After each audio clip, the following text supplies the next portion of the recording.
As we come together, infinite peace unfolds as each one of us. I invite you to step into prayer with me. Relax. In this sacred now moment, I am aware of the presence of the divine. I recognize there is only one. Sweet, sweet Spirit, source of all that is, abounding with openness, with presence, with peace. This moment, joining in prayer, uniting in faith, I affirm and accept the miracle workings of divine manifestation. That glorious power, yes, that power that does the healing, loving, fulfilling work within each of us. I know I am one with divine mind, one with all that is. In this oneness, each of us is one with divine power, that power that is constant and enduring. Each one of us is planting seeds that come to life as the highest and best in our daily life. I see this all-encompassing power, knowing that Source is the pillar of our lives. This power is with us now. We are blessed by the gifts of presence, of openness, and peace. Right here, right now, I am aware of my breath. This breath is life-giving. I am aware of my heartbeat, energy pulsing through every cell in my body. Each of us is a channel of divine good. Each of us infused with wholeness and generating strength and vitality.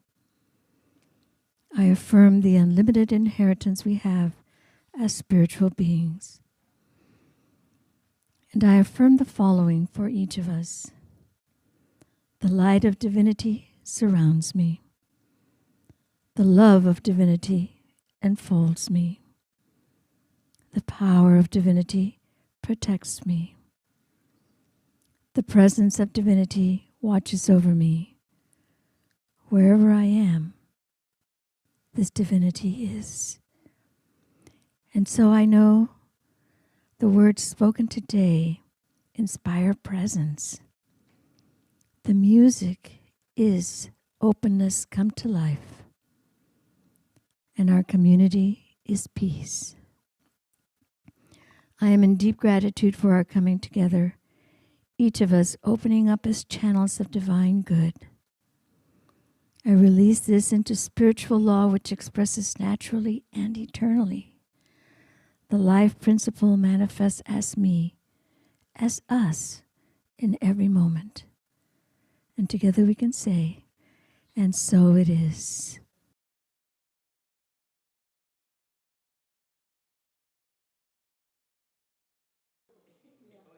We've been working this whole year on the theme of growing deeper and rising higher.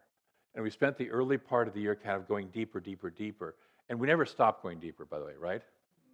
But after that, what we plant, the roots that we send down, are to send shoots and branches and flowers and trees up and rise higher. And so that's kind of what we're exploring this month, last month, this month, and for the next couple of months, is the idea of rising higher. And so this month we've been working on the idea of transcendent purpose.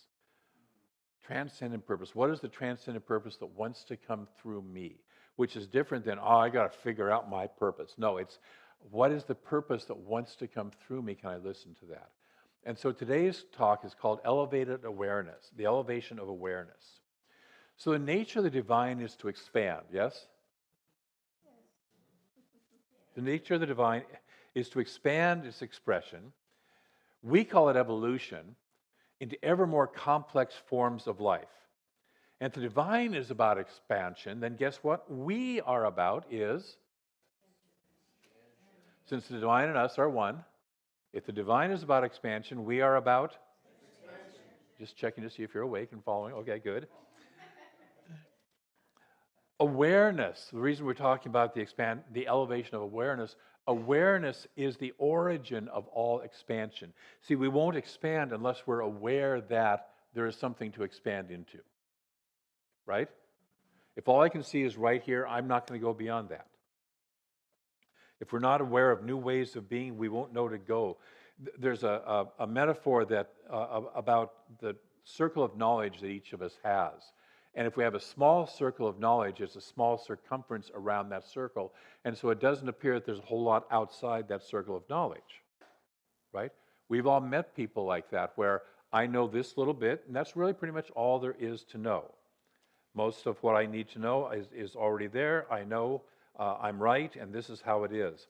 There's a story that the head of the patent office back in the early 1900s of the U.S. Patent Office wanted to close it down because he felt that all the inventions that could ever be invented had been invented, so there was no need to have the patent office open anymore. Small, tiny circle, right? Yeah, I wonder what he would be like if we could transport him 100 years, 125 years in the future and look back. So as we go out beyond the circle of the known, we also go out and discover that there's more to learn and more to know out beyond our little circle. And so not only does our circle expand, but the circumference becomes greater, and we realize that there's more and more we don't know. Which leads to a greater awareness of how much we don't know, which leads to a greater sense of humility. That I might not be right about that thing that I think I'm right about. Doggone. So in terms of growing as spiritually human beings, which we are, we elevate our awareness by letting go of old beliefs, old certainties about how life is and how I am in life. And it's sort of like releasing the ballast from a hot air balloon, that as we let go of it, as we lose the weight of the old conditioning, we rise up higher. And this rising would be easy and flowing, except we tend to cling to our old ideas. It's sort of like we toss the ballast out, but it still is attached to a rope. And we can't see it. It's kind of down below the basket of the hot air balloon, and it's still keeping us down. But we say, oh no, I got rid of that. Not really. None of you, but you know people like that, right? Yeah. So we cling to the old ideas which are familiar to us, within which we know how to function, even if they're painful, even if they're dysfunctional, even if there's other ways to function, but we know how to do this one. The person who repeats the same kind of relationships, the same financial conditions, the same health conditions over and over and over and over again. Everybody raise your hand because you're one of those people. So me too. We also cling because the new and the unknown seem scary. In the maps of the old world, they used to have the boundaries of this is the end of the world, and beyond here lie dragons. Scary stuff out there where we don't know what it is. We've all heard the phrase, better the devil you know than the devil you don't know, used to describe certain situations, which automatically assumes that everybody's the devil and everything's evil, right? Okay. And so we must first have an awareness that there is more beyond our current state. To have that awareness that there's more. But we don't actually elevate our lives until we commit, that C word, right? That some people consider a dirty word, commit to the expansion and to do what's needed to actually do the expanding. In the Jesus stories, Jesus tells the story of a man who finds a pearl of great value in a field and hides the pearl back in the field, buries it back in the field, and goes out and sells all he owns in order to be able to buy the field to have the pearl. The field is the field of consciousness. The field is our field of consciousness. And often when we first come across a new awareness, a pearl, the circumstances of our lives won't support it. And so we have to kind of hide it away. We have to kind of keep it safe from that part of us and that part of other people around us who want to talk us out of the value of the pearl. Our old ways of being and our patterns want to destroy it. So then what we do is we need to create space in our lives to where that pearl can thrive, to where that pearl can exist. And the price we're called to pay is letting go of clinging to our old beliefs and our old patterns. That's the price of truly letting go of the clinging to our old beliefs. We're called to turn our sacred cows into hamburger. We're called to, like the chick who eats its own shell to free itself, we're called to eat our own shell to free ourselves into something new. Yes? And our little egos are what Richard Rohr calls our calculative mind. The mind is always calculating, ooh, how do I operate in this situation? How do I handle that? You know, none of you know that, but you know people with calculating minds, right, Danny? Yeah. Right, David? Yes. You know, so our little egos who value that order, that certainty, and consistency, and I love consistency because Emerson calls it the hobgoblin of little minds. That little mind will do everything possible. It will avoid, it will make excuses, it will rationalize, it will make us sick, late, broke to avoid paying that price of actually moving beyond our old patterns and beliefs, of letting go of our limited levels of awareness. And it'll do everything it can to avoid expanding into the new, because again, it's scary, and because again, I already know how to work this old dysfunctional way. Breathe. So we often have to really commit to growing. The small ego will try to convince us that the enemy to our growth is out there. It's those people, it's that circumstance, it's those things which are causing me pain and holding me back. When the real cause is within, it's within us. I'm causing myself to experience pain about those people or those circumstances. I think I talked a few weeks ago about one of the favorite phrases of a lot of people is, you make me so angry, upset, hurt, scared, whatever. When it's really, I make myself so angry, hurt, scared, upset, whatever, over what you represent. But I'm making myself into that. Breathe. So it's not the outer circumstances that cause us to feel upset. It's what we believe about ourselves, about others, and about the life. It's about life itself that creates the feelings of upset. If I believe that other people are out to hurt me, then I'm going to experience that even if they're not. But that will be the world I live in, and the world I believe is true. And our feelings are the voice of our beliefs. If you want to know what your beliefs are, listen to your feelings as you move into a situation. And if you're mad, sad, glad, or scared, you'll notice that ties into a belief. And those places where we feel emotional discomfort and pain are the doorways or the invitation to be aware of, to examine our beliefs, and to become more aware of them, and to start to be able to release them. Because Louise Hay has a fabulous phrase that says, you can't clean your house if you can't see the dirt. Right? And so we have to actually know what it is we're working with, what it is that's holding us back, what it is that is fighting with us. So again, our egos will want to cling and try to convince us that it's the external people and circumstances, and if we believe that, we'll stay stuck. But if we are truly committed to having or being the pearl of great value, because it's not just having it, it's not just a thing to possess, we are. Nudge your neighbor and say, you already are the pearl of great value. You already are the pearl of great value. We're just waking up to that awareness, yes? We're just awakening to that awareness. So if we're committed to knowing that, we will sell all those old beliefs. In fact, we'll give them away. Kathy is having a garage sale next week. We can put all those old beliefs in the garage sale and get rid of them for a really low price. Yeah.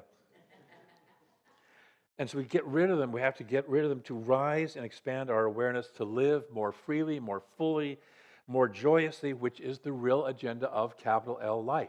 We're not here to suffer and strain and all that stuff, right? We're not really here for that. We're here to experience joy. Most spiritual teachings use the metaphor of a spiral, a never-ending, always expanding spiral as the path of growing awareness. And so I would like to briefly mention two models.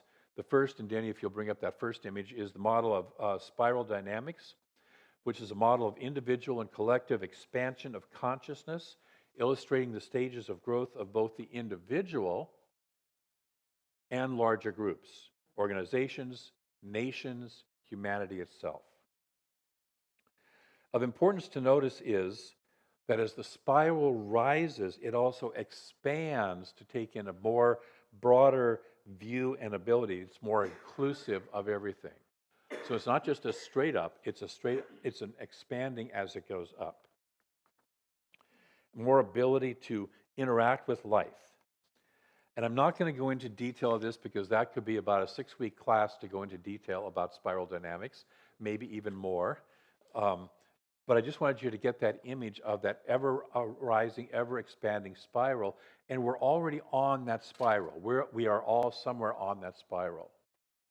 In spiral dynamics, they talk about that we all embody pretty much all of the spiral, but we have a center of gravity out of which we operate most of the time. It's kind of our place where we feel grounded. And the nature of life is it's trying to lift us. And by the way, they say that there's colors and places beyond just those 8. And they don't know what it looks like yet. The second spiral model I would like to spend a little time with is from the Buddhist teacher and environmental activist Joanna Macy. And it's her spiral of the work that reconnects. And we have an image for that also.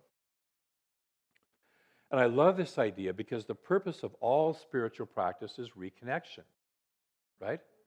The purpose of all spiritual practice is reconnection. Reconnection with our true self, reconnection with the divine, reconnection with each other, reconnection with the planet. So the illustration shows just one segment of a spiral, but like the spiral dynamics illustration, this is an ongoing, ever-expanding spiral. And so it begins, as all authentic work must, with gratitude. That's the root section of there, is gratitude. And sometimes for us, it might be, I'm grateful that I can actually feel this junk. Because it means I'm still alive and feeling. I remember years ago, when I was pretty new in this teaching, I went to visit the Unity Church I was living in Bellevue at the time. And I was walking into the Unity Church, and I was in the middle of dealing with all my childhood trauma. I was doing rebirthing and therapy and all this stuff. And I walked in, and the greeter looks at me and goes, smile, it's a beautiful day. And I looked at him and said, F you, I have worked for years to get to these feelings. He was in shock. He didn't know what to do with me. But sometimes it's just, that we can even feel the feelings that we can be grateful to feel, even if it's the junk, even if it's the gunky feelings that we don't really like, but at least I can feel that, which means, guess what? I'm still alive. And if I'm alive, I can keep progressing and moving towards something new. So gratitude is that first step. Gratitude for what was, gratitude for what is, and gratitude for what can be. All of that. And it's the root of all growth. In the spiral dynamics model, each lower level leads to the next level. And if you look back in your life, everything you experience, if you can look at it holistically, leads to your next level of awareness, your next level of experience. So we transcend the lower level while integrating what we got from that, both the best of that level and the lessons learned for maybe how not to be from that level.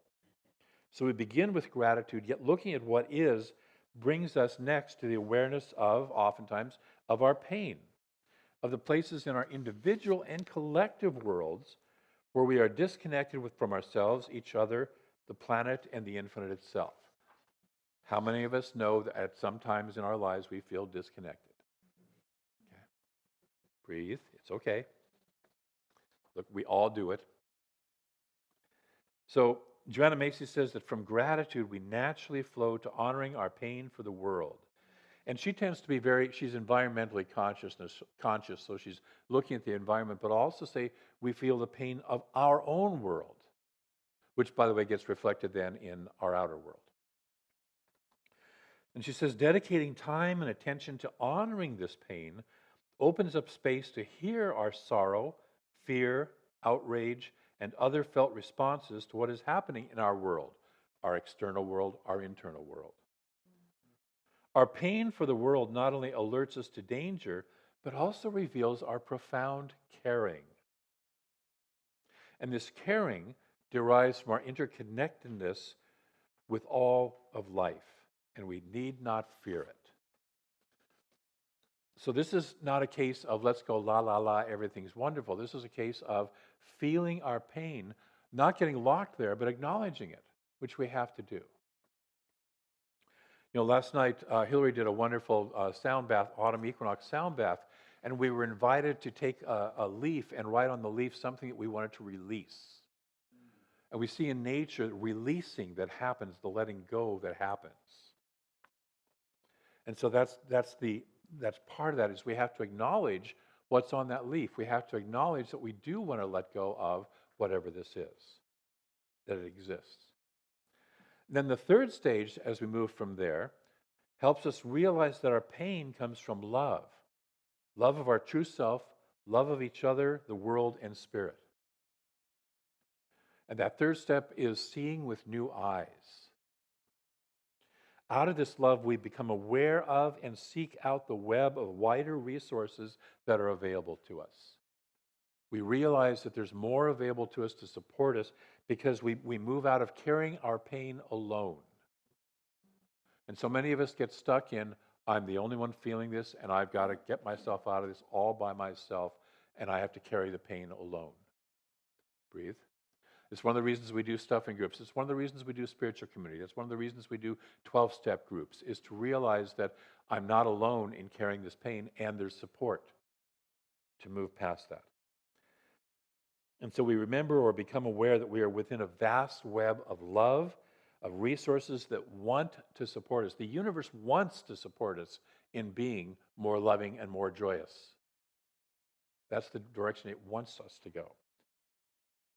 So we live in that vast web of resources, and we that supports us in experiencing, embodying, and expressing that love. And so as we begin to see with new eyes and with expanded awareness to greater possibilities than we may have been aware of before, we are inspired to act on behalf of our elevated consciousness, our elevated awareness, to reveal and express our transcendent purpose. And so as we know that there's more, we are motivated to act on that more, to move in that direction. And I think I talked last week about Maria Nemeth, who talks about in The Energy of Money that a lot of metaphysicians metaphysal by staying just in the head, in the thought, in the feeling, and not moving it into action. And so that is the last step of we go forth. We spread this new knowledge, this new knowing we have, and we act on it. Joanna Macy again says, with the shift of perception that seeing with new eyes brings, you can let go of the need to plan every step and instead trust your intention. Trust your intention. Focus on finding and playing your part, offering your own contribution, your unique gift of active hope. And that is what we're being called to do. So this week, I want to invite us to do three things, three practices. Number one is commit. Commit to the pearl of great value that lives within each of us. The expanded awareness that creates greater freedom and joy in your life. Second practice is during the week, then notice things that trigger unwanted feelings and use them as invitations or doorways to learning what old limiting beliefs are operating in the calculative mind. When that stuff comes up, it's not a case of, oh God, that again. It's like, hey, wait, what's that about?